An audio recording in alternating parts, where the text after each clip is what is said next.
আসসালামু আলাইকুম। আজকের এই ভিডিওটি তাদের জন্য যারা কলি দিয়ে প্লাজো তৈরি করতে পারেন না। তো ভিডিওটি যদি শুরু থেকে শেষ পর্যন্ত দেখেন তাহলে কিন্তু আপনারাও কলি দিয়ে কিভাবে একটি প্লাজো তৈরি করতে হয় তা আপনারাও পারবেন। তো দেখুন এখানে কিন্তু আমি ২ গজ ৪ গিরা পরিমাণ কাপড় নিয়েছি। তো ২ গজ ৪ গিরা কাপড় নিয়েছি যে এভাবে একটি ভাঁজ দিব প্রথমে। দেখুন ২ পাট এখানে। তো এভাবে চওড়ার দিকে কিন্তু আরেকটি ভাঁজ দিয়ে নিব। তো এখানে কিন্তু ২ ভাঁজে ৪ টি পার্ট আছে। তো আমি যে সাইডে আছি এই সাইডটা কিন্তু বন্ধ সাইড, অপর পাশটা খোলা সাইড। তো দেখুন এখানে কিন্তু ৪ টি পার্ট আছে।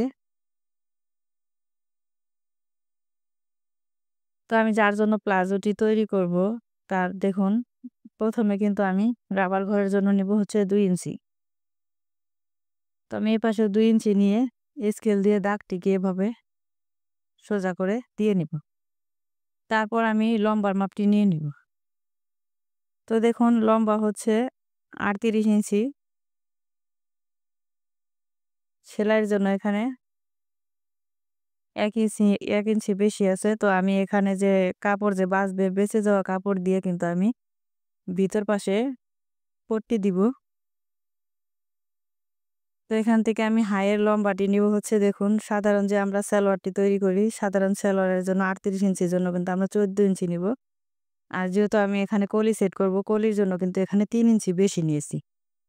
তো আমরা সাধারণ সালোয়ার যদি তৈরি করি তাহলে আমরা ১৪ ইঞ্চি নিব। আর যেহেতু আমি এখানে কলি সেট করব কলির জন্য কিন্তু আমি ৩ ইঞ্চি বেশি নিয়েছি। তো মোট কিন্তু ১৭ ইঞ্চি। তো আমি দেখুন এখানে আমি দাগটি দিয়ে নিয়েছি। তো আমি এই পাশটা কিন্তু নরমাল সালোয়ার যদি আমরা কাটি তো এখানে কিন্তু আমার হাইয়ের মাপটি হাইয়ের ২ অংশ বাদ দিয়ে কিন্তু হাইয়ের শেপটি দিয়ে নিতে হবে। তো যেহেতু আমি এখানে কড়ি সেট করব তো আমি কিন্তু পায়ের অংশটা কাটিং করব না। তো এবার দেখুন পায়ের মুহুরিটি নিব হচ্ছে আমি ৯ ইঞ্চি, ১৮ ইঞ্চি, ১৮ ইঞ্চির অর্ধেক হচ্ছে ৯ ইঞ্চি। তো আপনারা যার যতটুকু নিতে চান এখান থেকে নিয়ে নিতে পারেন। তো এবার দেখুন হাইয়ের এখান থেকে শেপটি দিয়ে নিব। তো এবার আমি দাগ অনুযায়ী কাটিং করে নিব।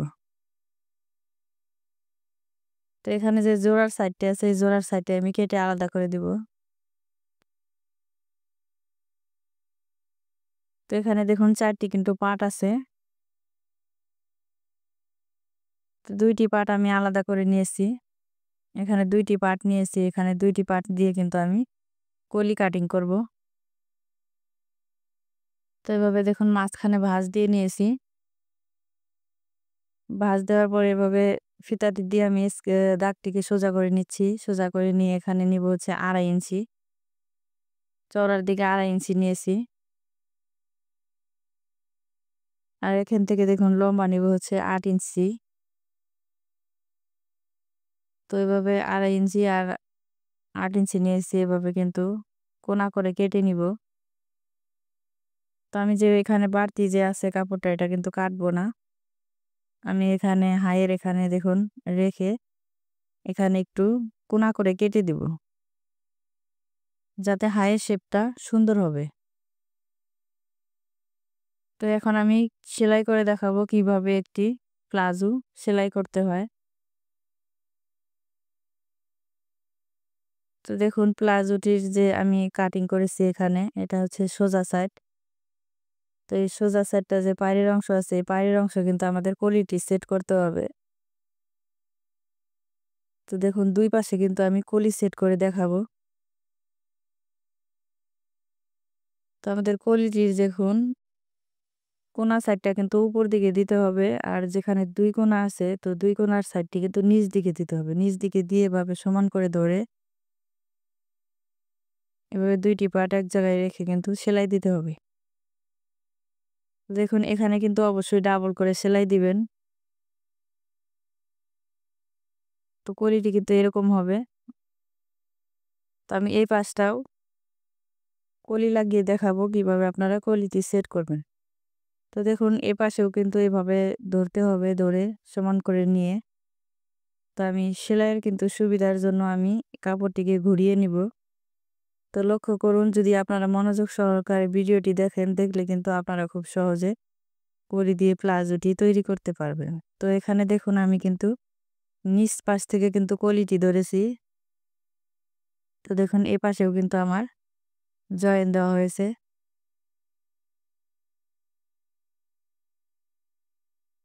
দেখুন ২ সাইডে কিন্তু আমি কলিটি জয়েন্ট করেছি। তো এবার আমি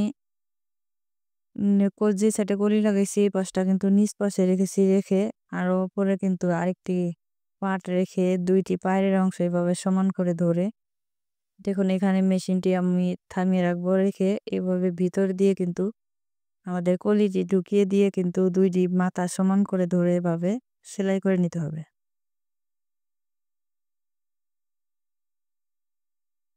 তো সেলাই করে নিয়েছি, এখানে অবশ্যই আপনারা ডাবল করে সেলাই দিবেন। তো দেখুন খুব সহজে কিন্তু আমি কলিটি সেট করেছি।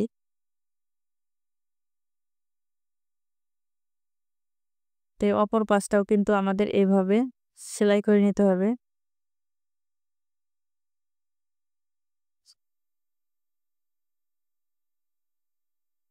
তো এখানেও কিন্তু ২ টি পায়ের সাইড কিন্তু সমান করে ধরতে হবে, ধরে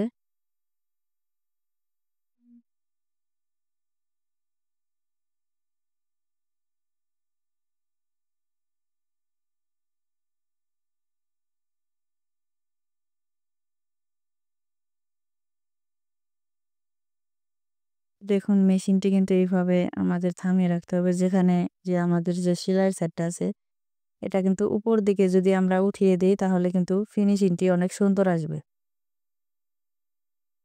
নাহলে কোনায় কিন্তু কুচি পড়ে থাকবে। তো উল্টানোর পরে কিন্তু ভালো দেখাবে না। তো আমি দেখুন এভাবে কিন্তু আপনাদের বোঝানোর সুবিধার ক্ষেত্রে কিন্তু আমি কিন্তু দেখাচ্ছি কিভাবে আপনারা নিচের যে পায়ের পট্টিটি আমি ২ ইঞ্চি পরিমাণ কেটে নিয়েছি, ২ ইঞ্চি চওড়া করে। তো আমি কিন্তু উল্টো সাইডটা উপর দিকে রেখেছি। উল্টো সাইডটা উপর দিকে রেখে কিন্তু নিচে যে পায়ের অংশে যে পট্টিটি দিব, তো আমি কিন্তু নিচ পাশে রেখেছি। যেহেতু সোজা সাইডটা আমার নিচ পাশে, তো এভাবে কিন্তু উল্টিয়ে নিতে হবে। তো দেখুন এভাবে আমাদের উল্টিয়ে নিতে হবে। তো আমি এখানে নখ দিয়ে চেপে কিন্তু একটু নিব।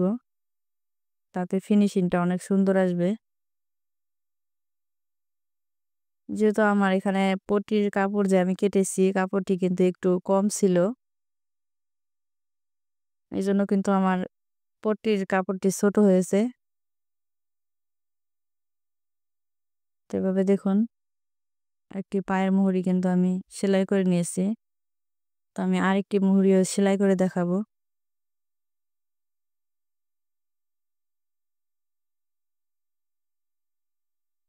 তো আমাদের অবশ্যই উল্টা সোজা সাইড লক্ষ্য করে সেলাই করতে হবে। তারপর দেখুন এভাবে পুরোটাই সেলাই করে নিব।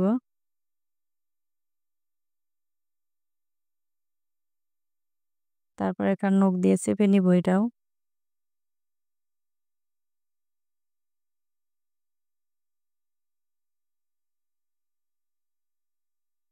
এভাবে আমি উল্টিয়ে নিয়ে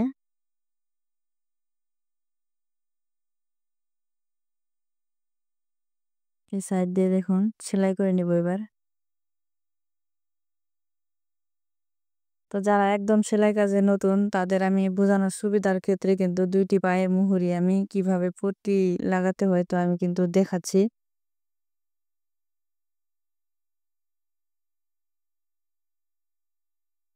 তো দেখুন ২ টি পায়ের মুহুরি এভাবে আলাদা করে নিব। তো আলাদা করে নিয়ে সমান করে ধরেছি। তো আমি এখানে যে ১ ইঞ্চি পরিমাণ কিন্তু বাদ রেখে সেলাইটি দিয়ে নিব।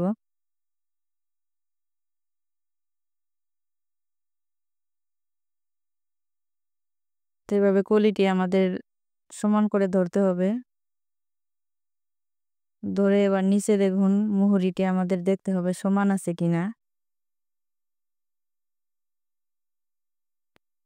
তো আমি এখানে কিন্তু একটি সেলাই করে দেখাচ্ছি। তো আপনারা ডাবল করে অবশ্যই সেলাই দিয়ে নিবেন। তো এবার আমি রাবার ঘরটি সেলাই করব। তো এভাবে ২ টি পার্ট দেখুন ২ পাশে এভাবে ফাটিয়ে নিয়েছি আমি। তো একটি ভাঙা দিব, ভাঙা দিয়ে আমি আরেকটি ভাঙা দিয়ে নিব ১.৫ ইঞ্চি পরিমাণ চওড়া করে। এখানে অবশ্যই আমাদের স্টিচ দিতে হবে যেহেতু আমি রাবার ভরে দিব। তো আমি চিকন রাবার কিন্তু দিব। তো এভাবে একটু, একটু করে ভেঙে সেলাই করে নিতে হবে। তো এখানে যে আমি যে উপরে যে খোলা পাশটা কিন্তু ভেঙে দিচ্ছি, এই পাশটা কিন্তু আমাদের কোনো সময় টানাটানি করা যাবে না। নরমালি সুন্দর করে ধরে কিন্তু আমাদের সেলাই করতে হবে।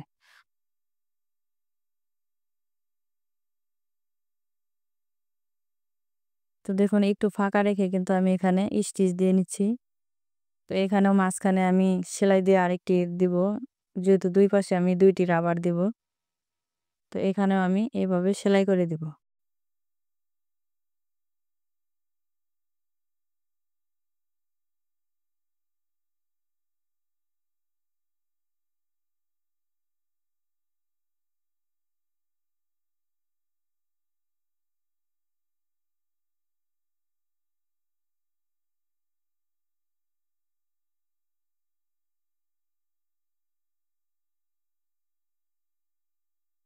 তো আপনারাও যদি চেষ্টা করেন অবশ্যই কিন্তু শিখতে পারবেন।